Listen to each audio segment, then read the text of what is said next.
The Fortress of Silence, a Stoic's Guide to Mastering the Pause. When you face unjust criticism, this is the ultimate test of your internal locus of control. Unjust criticism is a mirror that reflects the insecurities, biases, or limited perspective of the critic, not a measure of your worth. The Stoic Emperor Marcus Aurelius offered the key in his Meditations: if you are distressed by anything external, the pain is not due to the thing itself, but to your estimate of it, and this you have the power to revoke at any moment. Your power lies not in controlling what others say, but in your sovereign choice of how to interpret and engage with it. A calm, silent reception of unfair critique is a masterstroke. It disarms the attacker, depriving the conflict of the fuel it needs to burn. It preserves your dignity and conserves immense emotional energy. In that silence, you allow the integrity of your actions and the passage of time to become your most compelling advocates. You demonstrate that your self-worth is not up for public debate. When you are in the presence of braggarts, social and professional environments are often arenas of subtle competition, where people inflate their achievements to claim status. The instinct is to counter with your own accomplishments, to enter the race for validation. Stoicism offers a path of serene confidence. Your silence amidst boasting is not weakness or concession, it is a declaration of inner abundance. It signals that your sense of value is intrinsic and non-negotiable. You listen, not to collect ammunition, but with genuine detachment. This quiet confidence can be unnerving to the boaster, as their words echo into a void that does not reflect them back. Often, the most powerful statement is to simply let the other person's need for external approval speak for itself, while you remain anchored in the quiet certainty of who you are and what you have done. When anger threatens to overwhelm you. Anger is a temporary madness, a fire that promises clarity but delivers only ashes. In the white-hot moment of provocation, the space between stimulus and your action is the most critical territory you will ever govern. Seize that space with silence. The Stoic philosopher Seneca, who wrote extensively on anger, advised, "The greatest remedy for anger is delay." This deliberate pause is not suppression, it is strategic disengagement. It allows the biochemical storm in your body to subside, granting your rational mind a chance to reassert command. That silence prevents the irreversible damage of words spoken in rage, protects your relationships, and preserves your self-respect. Remember Seneca's stark warning: the anger of an hour sometimes does more harm than the slights and misunderstandings of a lifetime. Your silence in the face of anger is the floodgate that protects your entire landscape. When false rumors swirl around you, the instinct to defend yourself against every whisper, to correct every misrepresentation, is natural but often self-defeating. Engaging with gossip is like trying to extinguish a grease fire with water, it only spreads the flames. The Stoic slave-turned-teacher Epictetus provided the timeless strategy: if anyone tells you that a certain person speaks ill of you, do not make excuses about what is said of you but answer, "He was ignorant of my other faults, else he would not have mentioned these alone." Your most powerful rebuttal is not a verbal counterattack, but the unwavering consistency of your character and the quiet dignity of your conduct. By continuing silently on your path, you starve the rumor of the attention and drama it needs to survive.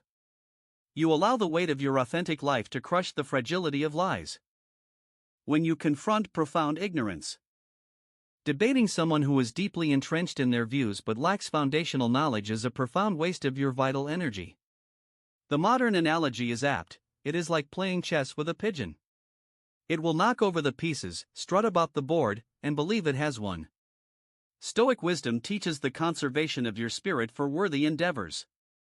Choosing silence in the face of willful ignorance is not an admission of defeat, it is an act of strategic preservation. It is the wisdom to recognize a bottomless pit and refuse to throw your pearls into it. You protect your peace, maintain your clarity, and reserve your strength for battles that matter and dialogues that can bear fruit.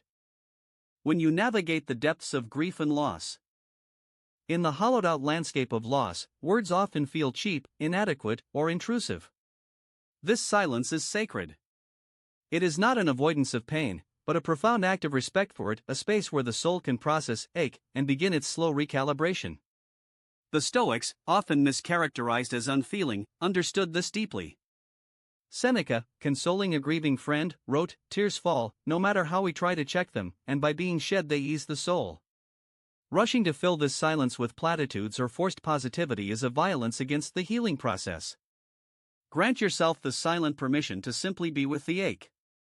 In that quiet acceptance, you make room for the resilience that will eventually, quietly, re-emerge and guide you forward. When you witness injustice.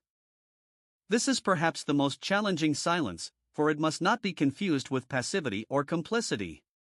This is the silence of the deep breath before the marathon, the gathering of strength before principled action. It is strategic, not submissive. Consider the example of Nelson Mandela. His 27 years of imprisonment were not a silent acceptance of apartheid, but a silent fortification of resolve, dignity, and moral authority. That cultivated inner strength eventually spoke louder than any angry speech could have. As Marcus Aurelius noted, the best revenge is to be unlike him who performed the injustice. Your silence in the face of wrong allows you to respond from a place of wisdom and strategic power, not from reactive, scattered emotion.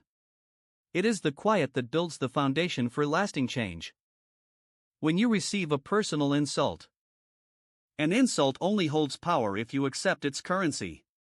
It is, in essence, an offer of a negative judgment. Your silence is the polite refusal of that offer. Epictetus framed it perfectly: if someone speaks ill of you, do not be bothered by what they say, for it is really their opinion about you, and not necessarily the truth. By not engaging, you build an impregnable wall. You refuse to play the game on your adversary's low vibration field. This silent refusal often disorients and disarms the insulter, while simultaneously elevating you. It demonstrates that your self-esteem is governed from within a fortress they cannot breach. When you are simply not ready to speak. This final, overarching principle is the foundation of all the others. You have an inherent right to silence simply because you choose it. When your thoughts are unformed, when emotions are too raw for articulation, when a situation requires patient observation rather than commentary, your pause is the height of wisdom and self-respect. It honors the complexity of life and the integrity of your own inner process. It communicates that your words have weight and will not be spent carelessly. This is the silence of the master, who knows that speaking is optional, but thinking is essential. The Stoic silence is, therefore, an active, conscious, and formidable stance. It is the choice of the adult, mature mind over the reactive, childlike impulse. By practicing this art, you do not merely avoid conflict, you construct an impregnable fortress of inner peace. You train yourself to respond to the chaos of the world not with more chaos, but with an unshakable, quiet center.